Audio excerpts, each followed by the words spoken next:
വിശുദ്ധ യോഹന്നാൻ എഴുതിയ സുവിശേഷം 17-ാം അധ്യായത്തിൻ്റെ 15-ാമത്തെ വാക്യമാണ്. The Gospel according to Saint John, chapter 17, verse 15. അവരെ ലോകത്തിൽ നിന്ന് എടുക്കണം എന്നല്ല, ദുഷ്ടൻ്റെ കയ്യിൽ അകപ്പെടാവണ്ണം അവരെ കാത്തുകൊള്ളണം എന്നത്രേ ഞാൻ അപേക്ഷിക്കുന്നത്. അവരെ ലോകത്തിൽ നിന്ന് എടുക്കണം എന്നല്ല, ദുഷ്ടൻ്റെ കയ്യിൽ അകപ്പെടാവണ്ണം അവരെ കാത്തുകൊള്ളണം എന്നത്രേ ഞാൻ അപേക്ഷിക്കുന്നത്. നമുക്ക് ലഭിച്ചിട്ടുള്ള സുവിശേഷങ്ങളിൽ മത്തായി, മർക്കോസ്, ലൂക്കോസ് സുവിശേഷങ്ങളിനെ വ്യത്യസ്തമായിട്ട് രചിച്ചിട്ടുള്ള ഒരു സുവിശേഷമാണ് വിശുദ്ധ യോഹന്നാൻ്റെ സുവിശേഷം എന്നത് ഏവർക്കും അറിയാം. അതിൻ്റെ ഒരു പ്രത്യേകത, കർത്താവ് തൻ്റെ ശിഷ്യന്മാരോട് വിടൽ വാങ്ങൽ പ്രസംഗമായി പറയുന്ന 14, 15, 16 അധ്യായങ്ങൾ ഇതിനു മുമ്പിലുണ്ട് എന്നതത്രേ. തുടർന്ന് അവരോടൊന്നിച്ചും അവർക്ക് വേണ്ടിയും കർത്താവ് സ്വർഗസ്ഥ പിതാവിൻ്റെ സന്നിധിയിൽ കഴിക്കുന്ന ഒരു പ്രാർത്ഥനയാണ്, മഹാപുരോഹിത പ്രാർത്ഥനയാണ് 17-ാം അധ്യായത്തിൽ നമുക്ക് കാണുവാനായിട്ട് ഇടയാവുന്നത്. ഈ പ്രാർത്ഥന കർത്താവ് പ്രാർത്ഥിക്കുന്ന അവസരത്തിൽ താൻ ക്രൂശ് മരണം വരിക്കുവാനായിട്ട് പോകുന്നു എന്നത് ശിഷ്യന്മാർക്ക് വ്യക്തമാക്കി കൊടുത്തതിന് ശേഷമാണ് ഇത് പ്രാർത്ഥിക്കുന്നത്. നിങ്ങളെന്നെ ഏകനായിട്ട് വിടുന്ന നാഴിക വരുന്നു എന്നത് മുൻകൂട്ടി അവരോട് പറയുവാൻ തക്കവണ്ണം ഗുരുവായിട്ടുള്ള യേശുവിനെ സാധ്യമായിട്ട് തീരുകയും ചെയ്തു. അതേ അവസരത്തിൽ തന്നെ കർത്താവ് അവരോട് പറയുന്നുണ്ട്, നിങ്ങൾ ചിതറിപ്പോകും. നിങ്ങളിപ്പോൾ ഒരുമിച്ചാണ്, നിങ്ങളിപ്പോൾ എന്നോട് കൂടിയാണ്. നാം ഒരുമിച്ചായിരിക്കുന്നത് ഏറെ അനുഗ്രഹപ്രദമായിട്ടുള്ള ഒരു അനുഭവമാണ്. എന്നാൽ നിങ്ങൾ ചിതറിപ്പോകുന്നതായിട്ടുള്ള സാഹചര്യം നിങ്ങൾ അഭിമുഖീകരിക്കേണ്ടതായിട്ട് വരും. എന്നിട്ട് കർത്താവ് പറയുന്നത്, എങ്കിലും ധൈര്യപ്പെടുവേൻ, ഞാൻ ലോകത്തെ ജയിച്ചിരിക്കുന്നു. യേശുവിൻ്റെ പ്രാർത്ഥന വളരെ ശ്രദ്ധേയമായിട്ടുള്ള പ്രാർത്ഥനയാണ്. അവരെ ഈ ലോകത്തിൽ നിന്ന് എടുക്കണമെന്നല്ല ഞാൻ പ്രാർത്ഥിക്കുന്നത് എന്ന് പറഞ്ഞാൽ അതിൻ്റെ അർത്ഥം എന്താണ്? അവർ ഈ ലോകത്തിൽ ജീവിക്കണം, ഈ ലോകത്തിൽ പ്രവർത്തിക്കണം. അവരുടെ ആയുസ്സിൻ്റെ ശ്രേഷ്ഠത ഈ ലോകത്തിൽ, ഈ കാലഘട്ടത്തിൽ മനസ്സിലാക്കുവാനായിട്ട് ഇടയായിട്ട് തീരണം. ഇന്ന് ഇത് ധ്യാനിക്കുന്നതായുള്ള നമ്മോടും കർത്താവ് പറയുന്നതായിട്ടുള്ള വാക്കുകളായിട്ട് ഇതിനെ സ്വീകരിക്കുവാനായിട്ട് കഴിയുമോ? ഈ ലോകത്തിൽ നിന്ന് എടുക്കണം എന്നല്ല ഞാൻ പ്രാർത്ഥിക്കുന്നത് എന്ന് പറയുമ്പോൾ, ഈ ലോകത്തിൽ ജീവിക്കുവാനായിട്ടാണ് ഈ ലോകത്തിലേക്ക് ഞാൻ നിങ്ങളെ നിയോഗിച്ചിരിക്കുന്നത് എന്ന് നമ്മോട് പറയുന്ന സ്വർഗസ്ഥനായ പിതാവിൻ്റെ വാക്കുകൾ കേൾക്കുവാൻ കൊണ്ടിടയാവണം. ഈ ലോകത്തിന് അനുരൂപരാകരുത് എന്നത് ദൈവജനം നമ്മെ ഓർമ്മിപ്പിക്കുന്നുണ്ട്. ഈ ലോകത്തിന് അനുരൂപരാകുന്നതിനായിട്ടല്ല, ഈ ലോകത്തിൽ അർത്ഥവത്തായിട്ട് ജീവിക്കുന്നതിനായിട്ട് ദൈവം നിയോഗിച്ച് നമ്മെ ആക്കിയിരിക്കുന്നു എന്നത് വ്യക്തമാക്കുന്നതായിട്ടുള്ള ഒരു ഭാഗമാണ് ഇത്. ദൈവം മനോഹരമായിട്ട് സൃഷ്ടിച്ചതാണ് ഈ പ്രപഞ്ചം, സംശയമില്ല.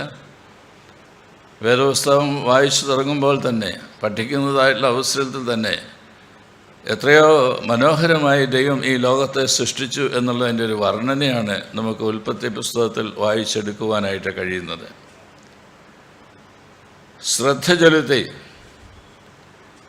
ഏകാഗ്ര ചിന്തയോടുകൂടി ദൈവം സൃഷ്ടിച്ചതായിട്ടുള്ള ഈ പ്രപഞ്ചത്തെ ദൈവം നല്ലതായിട്ട് കണ്ടു. ദൈവം നല്ലതായി കണ്ട ഈ ലോകത്തിൽ ജീവിക്കുന്നതിനായിട്ടാണ് ഈ കാലഘട്ടത്തിൽ ദൈവം നമ്മെ സൃഷ്ടിച്ചിരിക്കുന്നത്. അതെങ്ങനെയാണ് മനസ്സിലാക്കാനായിട്ടിടയാവുന്നത്? ദൈവം സൃഷ്ടിച്ച ഈ ലോകത്തിൽ ദൈവത്തോടൊന്നിച്ച് ജീവിപ്പാനായിട്ട് ദൈവം ആഗ്രഹിക്കുന്നുണ്ട്. മനുഷ്യൻ ആഗ്രഹിക്കണമെന്ന് മാത്രമല്ല, ദൈവവും ആഗ്രഹിക്കുന്നുണ്ട്. തൻ്റെ സാദൃശ്യത്തിൽ, തൻ്റെ സ്വരൂപത്തിൽ മണ്ണിൽ നിന്ന് കൈകൾ കൊണ്ട് മെനഞ്ഞ് എടുത്തതായിട്ടുള്ള മനുഷ്യനെ ജീവശ്വാസം നൽകി ജീവനുള്ള ദേഹിയാക്കി തീർത്ത് ഈ തോട്ടത്തിൽ, ഈ ലോകത്തിൽ ജീവിക്കുക എന്ന് പറയുകയും നീ ഈ തോട്ടത്തെ കാക്കണം, നീ ഇവിടെ അധ്വാനിക്കണം, നീ ഇവിടെ വേല ചെയ്യണം, ജീവിക്കണം, ഇതെല്ലാം പറയുന്നതായിട്ട് ദൈവം തൻ്റെ പ്രവർത്തനങ്ങളെല്ലാം തീർന്നു എന്ന് പറഞ്ഞ് മാറി നിൽക്കുന്നതിനായിട്ട് ശ്രമിക്കുകയല്ല. പിന്നെ വെയിലാറുമ്പോൾ കർത്താവ് ഏദൻ തോട്ടത്തിലേക്ക് വന്നുകൊണ്ടിരുന്നു എന്നത് വായിക്കുവാനായിട്ട് നമുക്കിടയാവുന്നുണ്ട്. ദൈവത്തിൻ്റെ ഹൃദയത്തിൽ ആഗ്രഹമുണ്ട് നാം ജീവിക്കുന്ന ഇടത്തേക്ക് ഇറങ്ങുമെന്ന്, നമ്മെ കാണണമെന്ന്, നമുക്ക് കൂട്ടായ്മ നൽകണമെന്ന്, നമുക്ക് സംസർഗം നൽകണമെന്ന്. ഞാൻ നിങ്ങളെ സ്നേഹിക്കുന്നു എന്നത് ദൈവത്തിൻ്റെ സ്നേഹത്തിലൂടെ മനസ്സിലാക്കുവാൻ നമുക്കിടയായിട്ട് തീരണമെന്നത്. ഇതെന്തിനാണ് ദൈവം ചെയ്യുന്നത്? ഈ ദൈവത്തെ വിട്ടുകളയാതെ ഈ ദൈവത്തോടൊന്നിച്ച് ദൈവമാക്കിയിരിക്കുന്ന ഈ ലോകത്തിൽ അർത്ഥവത്തായിട്ട് ജീവിക്കുവാൻ തക്കവണ്ണുള്ള നിയോഗം എനിക്കും നിങ്ങൾക്കും ദൈവം നൽകിയിരിക്കുന്നു എന്ന ഓർമ്മപ്പെടുത്തലാണ് അവിടെ കാണാനായിട്ടിടയാവുന്നത്. ദൈവത്തെ മറക്കരുത്. ദൈവകൃപയുടെ ശക്തീകരണം അനുഭവിപ്പാനായിട്ടിടയാകണം. ദൈവം നടത്തുന്നതായുള്ള വഴികളെയും ദൈവം നടത്തുന്നതായുള്ള വിധങ്ങളെയൊക്കെ ജീവിതത്തിൽ അനുഭവിച്ചറിയുവാനായിട്ടിടയാവണം. എന്നാൽ അത് ഈ ലോകത്തിലൂടെ നടന്നുകൊണ്ട് തന്നെ ആയിരിക്കണം. ദൈവം നമുക്ക് നൽകിയിരിക്കുന്നതായുള്ള ജീവിതത്തെ ശ്രേഷ്ഠമായിട്ട് എണ്ണുന്നതിനായിട്ടും ദൈവം നമുക്ക് നൽകുന്നതായുള്ള വഴികളിൽ കൂടെ ദൈവത്തോട് ചേർന്ന് നടക്കുന്നതിനായിട്ടും നാം വയ്ക്കുന്നതായുള്ള ഓരോ ചുവടുകളും അർത്ഥവത്തായിട്ട് വയ്ക്കുന്നതിനായിട്ടും നിൻ്റെ രാജ്യം വരണമേ എന്ന് പ്രാർത്ഥിക്കുന്നതിലൂടെ ഈ ലോകത്തെ ദൈവരാജ്യത്തിന് അനുരൂപമാക്കി രൂപാന്തരപ്പെടുത്തുന്നതിനായിട്ടുള്ള ഒരു വലിയ നിയോഗം ദൈവം നമുക്ക് നൽകിയിരിക്കുന്നു എന്ന് നമ്മെ ഓർമ്മിപ്പിക്കുകയത്രേ ചെയ്യുന്നത്. ഇതൊരു വലിയ ധാർമ്മികമായിട്ടുള്ള ഉത്തരവാദിത്വമാണ്. ദൈവം നമ്മെ ഏൽപ്പിച്ചിരിക്കുന്ന ചുമതലയെക്കുറിച്ചുള്ള ഒരു ഉത്തരവാദിത്വം നാം ഏറ്റെടുക്കുകയാണ്. ആർഷഭാരതത്തിൽ ജീവിക്കുന്നതായുള്ള നമുക്ക് പരിചയമുള്ളതായിട്ടുള്ള ഒന്നാണ് swadharma is to be understood in the context of vishwadharma. ദൈവത്തിന് ഈ പ്രപഞ്ചത്തെക്കുറിച്ചൊരു ഉദ്ദേശമുണ്ട്. ആ ദൈവ ഉദ്ദേശം ഈ ലോകത്തിൽ നിറവേറുവാൻ ദൈവം പരിശ്രമിച്ചു കൊണ്ടിരിക്കുന്നതായുള്ള ഓരോ അവസരത്തിലും ദൈവത്തിൻ്റെ ഈ ബ്ലൂ പ്രിൻ്റ് എന്നാണ് എന്ന് മനസ്സിലാക്കി അതിലേക്ക് ശ്രദ്ധ കേന്ദ്രീകരിച്ച് അതിന് അനുയോജ്യമായിട്ടുള്ള സ്വധർമ്മം എന്ന് തിരിച്ചറിഞ്ഞ് നിറവേറ്റുവാൻ തക്കവണ്ണം ജീവിതത്തിൽ ഇടയായിട്ട് തീരണം എന്നത് ദൈവം നമ്മിൽ നിന്ന് ആഗ്രഹിക്കുകയാണ്. Be upright in the sight of God. ഉൽപ്പത്തി പുസ്തകം മുതൽ വായിച്ചു വരുന്നതായുള്ള അവസരത്തിൽ ദൈവമാക്കിയതായുള്ള ഓരോ മനുഷ്യൻ്റെയും ജീവിതത്തിൽ എത്രമാത്രം നേരോടും ചൊവ്വോടും ഉത്തരവാദിത്വ ബോധത്തോടും മനുഷ്യൻ ജീവിച്ചു എന്നതിനെക്കുറിച്ച് പ്രതിപാദിക്കുന്ന ഭാഗങ്ങൾ വായിക്കുവാനായിട്ട് നമുക്ക് സാധിക്കുന്നുണ്ട്. അങ്ങനെ അല്ലാതെ ജീവിച്ചതായുള്ള ആളുകളുമുണ്ട്, അവരെ വിസ്മരിക്കുന്നില്ല.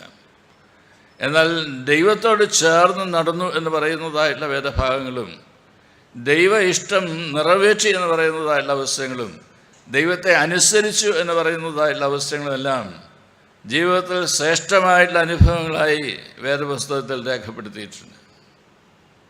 ഈ കാലഘട്ടത്തിൽ കോവിഡിന് ശേഷം ജീവിക്കാനായിട്ട് ദൈവം നമ്മെ ഓരോരോ സ്ഥാനത്താക്കിയിരിക്കുമ്പോൾ നമ്മളുടെ ജീവിതം ഇനിയും ഈ ലോകത്തിൽ തുടരുവാനായിട്ടുള്ളതാണ് എന്ന് ദൈവം തന്നെ നമ്മോട് പറയുന്നതായിട്ടുള്ള അവസരത്തിൽ ഇനിയുമുള്ള നാളുകൾ ദൈവത്തോട് ചേർന്ന് എങ്ങനെയാണ് ഈ ജീവിതത്തെ ക്രമപ്പെടുത്തേണ്ടത് എന്ന് നാം ചിന്തിക്കുന്നതായിട്ടുള്ള അവസരത്തിൽ ഈ ധാർമ്മിക ഉത്തരവാദിത്വത്തോടും നേരോടും ചൊവ്വോടും ദൈവത്തോടുള്ള അനുസരണത്തോടും ദൈവമക്കളായിട്ട് ജീവിപ്പാൻ തക്കവണ്ണം ജീവിതത്തെ സമർപ്പിപ്പാൻ നമുക്കിടയായിട്ട് തീരുന്നുണ്ടോ എന്നത് ഈ കൺവെൻഷൻ്റെ ആരംഭ ദിവസം തന്നെ ദൈവസ്ഥാനത്തിൽ നാം ചോദിക്കേണ്ടതായിട്ടുള്ള ഒന്നാകുന്നു. നിങ്ങൾക്ക് ലോകത്തിൽ കഷ്ടമുണ്ട് എന്നാണ് കർത്താവ് പറഞ്ഞിട്ടുള്ളത്, എങ്കിലും ധൈര്യപ്പെടുകയും ഞാൻ ലോകത്തെ ജയിച്ചിരിക്കുന്നു. ഒരു ചെളിക്കുണ്ടിൽ നിന്നാണ് ഒരു താമര ഉയർന്നു വന്ന് മനോഹരമായിട്ട് പുഷ്പിച്ച് നിൽക്കുന്നത്. കാണാൻ വളരെ സൗന്ദര്യമുള്ളതാണ്, ഏവർക്കും അത് വളരെ ഹൃദ്യമായിട്ട് തോന്നുന്നതാണ്. ഒരു പൂ കൈ കിട്ടിയാൽ നല്ലത് എന്ന് ചിന്തിക്കുന്നതായിട്ടുള്ള സാഹചര്യമൊക്കെ ആ സാഹചര്യത്തിൽ നമ്മുടെ ഓർമ്മയിലേക്ക് ഓടി വരും. പ്രയാസങ്ങൾ നിറഞ്ഞതായിട്ടുള്ള ഈ ലോകത്തിൽ, പ്രക്ഷുബ്ധമായിട്ടുള്ള ഈ ലോകത്തിൽ അപ്രാപ്യമായിട്ടുള്ള കാര്യങ്ങളാണ് ജീവിതത്തിന് മുമ്പിലുള്ളത് എന്ന് ചിന്തിക്കുന്നതായുള്ള വേളയിൽ തന്നെ ഇതിൻ്റെ മധ്യത്തിൽ സുന്ദരമായിട്ട് ജീവിക്കുവാൻ ദൈവം നമ്മെ അനുവദിക്കുന്നു എന്നതും ദൈവകൃപ അനുഭവിപ്പാൻ ദൈവകൃപ നമ്മുടെ മേൽ ചൊരിയുന്നു എന്നതും വ്യക്തമായിട്ട് മനസ്സിലാക്കുവാൻ കോണം നമുക്ക് ഇടയായിട്ട് തീരുന്നുണ്ടോ? ഇന്ന് രാവിലെ വന്നതായുള്ള വർത്തമാന കടലാസ് വായിച്ച അവസരത്തിൽ, ന്യൂസ് പേപ്പർ വായിച്ചതായുള്ള അവസരത്തിൽ കോന്നിക്കടുത്തുള്ളതായുള്ള പ്രദേശത്ത് 2 കുഞ്ഞുങ്ങൾ അനാഥരായിട്ട് ജീവിക്കേണ്ടി വരുന്ന സാഹചര്യത്തെക്കുറിച്ച് വിവരിച്ചിട്ടുണ്ട്.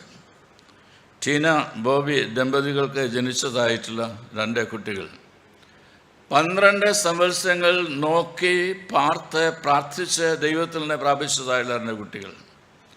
ആ കുട്ടികളെ വളർത്തുന്നതായുള്ള സാഹചര്യത്തിലാണ് ഗർഭവതിയായിട്ടുള്ള ടീനായിക്ക് മനസ്സിലാക്കാൻ സാധിക്കുന്നത് തനിക്ക് ബ്രസ്റ്റ് ക്യാൻസർ ഉണ്ട്. അത് അവസാനിച്ചത് മരണത്തിലേക്കാണ്. മരണത്തിലൂടെയാണ് ഈ ലോകത്തിൽ നിന്ന് മാറ്റപ്പെട്ടത്. തന്നെ ഏൽപ്പിച്ചിട്ട് കടന്നുപോയതായിട്ടുള്ള ടീന ദൈവം തന്നെ ഏൽപ്പിച്ചതായുള്ള ദൗത്യം ഏറ്റെടുത്ത് നിറവേറ്റണമെന്ന് ആഗ്രഹിച്ചതായുള്ള ബോബി എങ്ങനെ ജീവിതത്തെ മുന്നോട്ട് കൊണ്ടുപോകണമെന്ന് താല്പര്യപ്പെട്ട് അവരെ വളർത്തുന്നതിനായിട്ട് പരിശ്രമിക്കുമ്പോൾ ഒരു ദിവസം വൈകിട്ട് കുളിക്കുന്നതിനായിട്ട് പോയപ്പോൾ കുഴഞ്ഞു വീണ് മരിച്ചു. കൂടുതൽ കാരണങ്ങളൊന്നും പറയുന്നതിനായിട്ടില്ല. സാധാരണ ദിവസം, സാധാരണ ജീവിതം, ഒരു സാധാരണ സംഭവം, അതിനിടയിൽ കുഴഞ്ഞു വീണ് മരിക്കുകയാണ്. ക്ഷണികമായുള്ള ജീവിതത്തെക്കുറിച്ചുള്ള ഓർമ്മപ്പെടുത്തൽ ഇവിടെയുണ്ട്. എന്നാൽ അതേ അവസരത്തിൽ തന്നെ ദൈവം എന്താണ് ഇപ്രകാരം ഈ കുഞ്ഞുങ്ങൾക്ക് ഈ അനുഭവങ്ങൾ നൽകിയത് എന്നുള്ളത് ചോദ്യം നമ്മുടെ എല്ലാവരുടെയും മനസ്സിൽ ഉയരുകയും ചെയ്യും. ധാരാളം ആളുകൾ ആ ചോദ്യം ചോദിക്കുന്നുണ്ട്. ദൈവം ഇങ്ങനെയാണോ പ്രവർത്തിക്കുന്നത്? എന്നാൽ വിശ്വാസികളായിട്ടുള്ള ജനമേ, ദൈവസന്നിധിയിൽ ചേർന്ന് വരുമ്പോൾ വിശ്വാസത്തിൽ നമുക്ക് കാണുവാനായിട്ട് സാധിക്കും. ദൈവം ഈ കുഞ്ഞുങ്ങളെ വളർത്തും. അവ ഈ ലോകത്തിൽ ജീവിച്ച് വളർന്നു വരും. അവരെ ഈ ലോകത്തിൽ ഓരോരോ സ്ഥാനങ്ങളിൽ അനുഗ്രഹീതമായിട്ട് ജീവിപ്പാൻ്റെ കൊണ്ട് ഇടയായിട്ട് തീരും. എന്തുകൊണ്ട്? ദൈവം ജീവിക്കുന്നു എന്നുള്ളതുകൊണ്ട്, ദൈവം സ്നേഹിക്കുന്നു എന്നുള്ളതുകൊണ്ട്, ദൈവം വളർത്തുമെന്നുള്ളത് കൊണ്ട്. ഈ ലോകമോ ലോകത്തിൻ്റേതായുള്ള ശക്തിക്കോ ലോകത്തിൻ്റേതായുള്ള പ്രലോഭനങ്ങൾക്കോ അല്ല ജീവിതത്തെ ക്രമപ്പെടുത്തുവാനായിട്ട് സാധിക്കുന്നത്. ഉടയവനായിട്ടുള്ള ദൈവമാണ്. ഈ ഉടയവനായുള്ള ദൈവത്തിൻ്റെ സാന്നിധ്യം ദിനംതോറും അനുഭവിച്ച് ദൈവസന്നിധിയിൽ വളർന്നു വരുവാനായിട്ട് ഇടയാകുമോ? ഏതാനും ദിവസങ്ങൾക്ക് മുമ്പേ വന്നതായുള്ള സൺഡേ സപ്ലിമെൻ്റിൽ ട്വിൻസിനെ കുറിച്ച് നാം വായിക്കുകയുണ്ടായി. അവരെ ജനിച്ച് ഏതാനും ദിവസങ്ങൾക്കുള്ളിൽ തന്നെ അവരെ അനാഥാലയത്തിൽ കൊണ്ടുപോയി ആക്കി. ആ കുഞ്ഞുങ്ങൾക്ക് അറിയാൻ പാടില്ല ആരാണ് അപ്പൻ, ആരാണ് അമ്മ. അവർ വളർന്നു വന്നു. വളർന്നു വന്ന ഇന്ന് അവർ വിവാഹിതരാണ്. എന്നാൽ അവർക്ക് വർഷങ്ങൾ കഴിഞ്ഞുവെങ്കിലും കണ്ടെത്തുവാനായിട്ട് സാധിച്ചു ആരാണ് ഈ ട്വിൻസായിട്ടുള്ള സഹോദരിമാരെന്ന് അന്യോന്യം അറിയുന്നതിനായിട്ട് സാധിച്ചു. ദൈവം അവരെ കൂട്ടിവരുത്തി. എന്നാൽ ആ ജീവിതങ്ങൾ നമ്മെ ഓർമ്മിപ്പിക്കുന്നതായൊരു സംഗതിയുണ്ട്. കുരുന്നുകളായി ഈ ലോകത്തിൽ ജീവിക്കുവാനായി ജന്മം നൽകപ്പെട്ടതായുള്ള 2 കുഞ്ഞുങ്ങൾ അവരെ അനാഥാലയത്തിലാണ് കൊണ്ടുപോയി ആക്കിയെങ്കിലും അവരെ ദത്തെടുത്ത് വളർത്തിയതായുള്ള മാതാപിതാക്കളിലൂടെ അവർക്ക് ഈ ലോകത്തിൽ വളരുന്നതിനായിട്ടും അവർക്ക് ഉയരുന്നതിനായിട്ടും പ്രക്ഷോഭം നിറഞ്ഞതായിട്ടുള്ള ദാമ്പത്യ ജീവിതം നയിക്കുന്നതിനായിട്ടും ഇടയായിട്ട് തീർന്നു എന്നത്. ഉടയനായുള്ള ദൈവത്തെ ഓർക്കുവാൻ എല്ലായ്പ്പോഴും നമുക്ക് സാധിക്കുമോ എന്നുള്ളതായുള്ള ചോദ്യമാണ് ഇവിടെയുള്ളത്. ഈ ലോകത്തിൽ ജീവിക്കുവാനായിട്ട് ദൈവം നമ്മെ ആക്കിയിരിക്കുന്നു. ഈ ലോകത്തിൽ ജീവിക്കുമ്പോൾ ദൈവത്തോട് ചേർന്ന് ജീവിപ്പാൻ്റെ കോണം ഇടയായിട്ട് തീരണം എന്നത് ഈ വേദഭാഗം നമ്മെ ഓർമ്മിപ്പിക്കുകയും ചെയ്യുന്നു. സ്വർഗസ്ഥനായുള്ള പിതാവ് താൻ സൃഷ്ടിച്ചതായുള്ള സകലത്തെ സ്നേഹിക്കുന്നു എന്ന് പറഞ്ഞ് മാറി നിൽക്കുകയല്ല. കർത്താവായ യേശുക്രിസ്തുവിലൂടെ വീണ്ടും ഈ പ്രപഞ്ചത്തിലേക്ക്, സൃഷ്ടിയിലേക്ക് ഇറങ്ങി വരുവാൻ്റെ കൊണ്ടും താല്പര്യപ്പെടുകയാണ്. കർത്താവായ യേശുക്രിസ്തുവിൽ ഈ ലോകത്തിലേക്ക് പ്രവേശിച്ചതായുള്ള ദൈവം കർത്താവായ യേശുക്രിസ്തുവിലൂടെ ഈ ലോകത്തെ ഗൗരവമായിട്ട് കാണുന്നതായിട്ടുള്ള സാഹചര്യങ്ങൾ സുവിശേഷങ്ങളിലൂടെ വായിച്ചെടുക്കുവാൻ നമുക്കിടയാവുന്നുണ്ട്. ബേത്ലഹേമിലെ പുൽത്തൊട്ടിയിലാണ് കിടത്തിയത് എന്നത് ശരിയാണ്. എന്നാൽ ബേത്ലഹേമിലെ പുൽത്തൊട്ടിയിൽ കിടന്നതായുള്ള ശിശുവിനെ വളർന്നു വരുവാനായിട്ടും വളരേണ്ടതായുള്ള സാഹചര്യങ്ങൾ നൽകുന്നതിനായിട്ടും ദൈവത്തിന് സാധ്യമായി തീർന്നു എന്ന് നമ്മെ ഓർമ്മിപ്പിക്കുന്നുണ്ട്. അവരെ ഈ ലോകത്തിൽ നിന്ന് എടുക്കണമെന്നല്ല എന്ന് പ്രാർത്ഥിച്ചത് ഈ കുഞ്ഞാണ്. ഈ കുഞ്ഞ് ഈ ലോകത്തിൻ്റെ രക്ഷകനായി, യേശുവായി, നസ്രായനായി ഗലീല പ്രദേശങ്ങളിലൂടെയൊക്കെ സഞ്ചരിക്കുന്നതായുള്ള അവസരത്തിൽ ലോകത്തോടെ പറഞ്ഞതായിട്ടുള്ള വാർത്തയാണ്, ദൂതാണ്, അവരെ ഈ ലോകത്തിൽ നിന്ന് എടുക്കണമെന്നല്ല. ആരും നശിച്ചു പോകുവാനായിട്ട് ദൈവം ആഗ്രഹിക്കുന്നില്ല, നഷ്ടപ്പെട്ടു പോകുവാനായിട്ട് ആഗ്രഹിക്കുന്നില്ല. അതുകൊണ്ട് തന്നെ നമുക്ക് ധാർമ്മികമായുള്ളൊരു ഉത്തരവാദിത്വമുണ്ട്. ആരെയും ഒറ്റയ്ക്കാക്കുവാനായിട്ട് നമുക്ക് അവകാശമില്ല. ഒറ്റതിരുന്ന് നടക്കുന്നതായുള്ള ആളുകൾ കണ്ടേക്കാം, പക്ഷേ എൻ്റെയോ നിങ്ങളുടെയോ ജീവിതം കൊണ്ട് മറ്റൊരാളെ ഒറ്റയായി പോകുവാനായിട്ട് ഇടയാവരുത്. ഒറ്റയ്ക്കാക്കുവാനായിട്ട് നാം ശ്രമിക്കുകയുമരുത്. എല്ലാവരും ഈ ലോകത്തിൽ വേണ്ടിയവരായി ദൈവം സൃഷ്ടിച്ചിട്ടുള്ളതാണ്.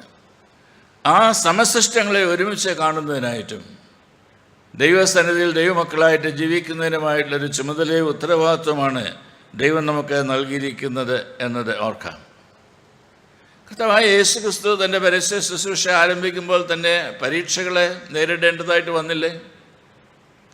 ഈ കല്ലാപ്പമായി തീരുക എന്ന് പറയുന്നത് എത്രയോ ശോഭനമായുള്ളൊരു സാഹചര്യത്തിലാണ്. അവന് 40 ദിവസം ഉപവസിച്ച് വിശന്നതായുള്ള സാഹചര്യത്തിൽ ഒരപ്പം കിട്ടിയിരുന്നെങ്കിൽ എന്ന് ചിന്തിക്കുന്നതായുള്ള സാഹചര്യത്തിൽ കല്ലപ്പമായി തീർക്കുവാനായിട്ട് കൽപ്പിക്കുക. പക്ഷെ തിരിച്ചറിയുന്നതിനായിട്ട് സാധിച്ചു, ഇത് പിതാവിൻ്റെ ഇഷ്ടമല്ല, ഇത് പൈശാചികമായുള്ള ചിന്തയാണ്, ഇത് ദുഷ്ടൻ്റേതായുള്ള ചിന്തകളാണ്, ഇത് ദുഷ്ടത എന്നിലും ലോകത്തിലും വിതയ്ക്കപ്പെടുന്നതായുള്ള സാഹചര്യമാണ്. തിരിച്ചറിവുണ്ടായി, വിവേകമുണ്ടായി. അതുപോലെ തന്നെ ജീവിതത്തിൽ അഗ്രഗണ്യമായിട്ടുള്ള രംഗങ്ങളിലേക്കൊക്കെ ഉയരുവാനായിട്ടുള്ള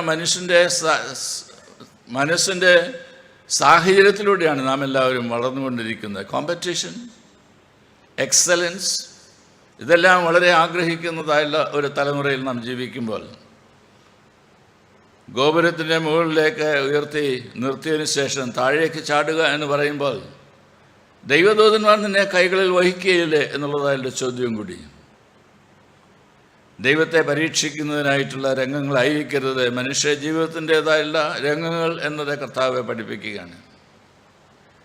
ഈ ലോകത്തിൽ നേടിയെടുക്കുവാൻ കഴിയുന്നതെല്ലാം നിൻ്റേതായി തീരും, ഒന്ന് വീണ് നമസ്കരിച്ചാൽ മാത്രം മതി എന്നുള്ളതായുള്ള പരീക്ഷ വരുന്ന സന്ദർഭത്തിൽ ആരെയാണ് ആരാധിക്കേണ്ടത്, എവിടെയാണ് വണങ്ങേണ്ടത്, ആരോട് ചേർന്നാണ് നിൽക്കേണ്ടത്, തിരിച്ചറിവോടുകൂടി കർത്താവായ യേശു ക്രിസ്തു പെരുമാറുകയാണ് ചെയ്യുന്നത്. ഈ ധാർമ്മിക ഉത്തരവാദിത്വമുള്ളവരായി ഈ ലോകത്തിൽ ജീവിക്കുവാനായിട്ടാണ് വിശ്വാസികളായുള്ള നമ്മെ ഓരോരുത്തരെയും ദൈവമക്കളായി ഓരോരോ രംഗങ്ങളിൽ ദൈവം നിർത്തിയിരിക്കുന്നത് എന്നത് ഓർത്തിരിക്കേണ്ടതാണ്. സമസൃഷ്ടങ്ങളുടെ വേദനകളെ, നോവുകളെ നോക്കിക്കാണുവാൻ, അറിയുവാൻ, തൊട്ടറിയുവാൻ ഒക്കെ നമുക്ക് സാധ്യമായിട്ട് തീരുമോ? ഫ്രാൻസ്, അർജൻറ്റീന ഇവരുടെ കളി കണ്ടതായിട്ടുള്ള കുറച്ച് പേരെങ്കിലും ഇവിടെ കാണും എന്ന് ഞാൻ വിചാരിക്കുന്നു. ഏതെങ്കിലും ഒന്നിലും കാണണ്ടേ വെച്ച് ഞാനും കുറച്ച് നേരം കണ്ടതാണ്, മുഴുവൻ കണ്ടില്ല. ഫ്രാൻസ് തോറ്റ അവസരത്തിൽ നിരാശനായി ആ പ്ലേ ഗ്രൗണ്ടിൽ മുട്ടുകുത്തിയതായിട്ടുള്ള ഒരു കളിക്കാരനെ നിങ്ങൾക്ക് ഓർമ്മയുണ്ടോ? ജയാരവത്തോടുകൂടി തങ്ങൾക്ക് ട്രോഫി ലഭിച്ചു എന്ന് വിചാരിച്ച് പോകുന്നതിനായിട്ട് എല്ലാവർക്കും കഴിയും. 2 വ്യക്തികൾ അവിടെയൊക്കെ കടന്നു വരുന്നുണ്ട്. ഒന്ന്, ആ വ്യക്തിയുടെ രാജ്യത്തിൻ്റെ തലവൻ അവിടേക്ക് താണിറങ്ങി വരികയാണ്. പോട്ടെ, എഴുന്നേൽക്ക. തനിക്ക് എതിരായിട്ട് കളിച്ചതായിട്ടുള്ള ആള് സ്നേഹിതൻ അവിടെ നിൽക്കുന്നത് കണ്ടിട്ട് പറയുകയാണ്, ജയവും തോൽവിയൊക്കെ താൽക്കാലികമാണ്, നീ എഴുന്നേൽക്ക. മോട്ടിവേറ്റ് ചെയ്യുന്നതിനായിട്ടും ഉത്സാഹഭരിതനായിട്ട് തീർക്കുന്നതിനായിട്ടും ജീവിതത്തെ അർത്ഥമുള്ളതാക്കി തീർക്കുന്നതിനായിട്ടും ജീവിതത്തിൻ്റെ സാധ്യതകളിലേക്ക് നയിക്കുന്നതിനായിട്ടും കഴിയുന്നതായുള്ള സാഹചര്യങ്ങൾ നമ്മളുടെ എല്ലാവരുടെയും മുമ്പിലുണ്ട്. ഞാനിവിടെ നിൽക്കുമ്പോൾ കോട്ടയത്താണ് നിൽക്കുന്നത്. കോട്ടയംകാർക്ക് പരിചിതനാണ് PU തോമസ്. ആശുപത്രി എത്രയോ നാം കണ്ടിരിക്കുന്നു, എത്രയോ രോഗികളെ കണ്ടിരിക്കുന്നു, എത്രയോ ബൈസ്റ്റാൻഡേഴ്സിനെ കണ്ടിരിക്കുന്നു.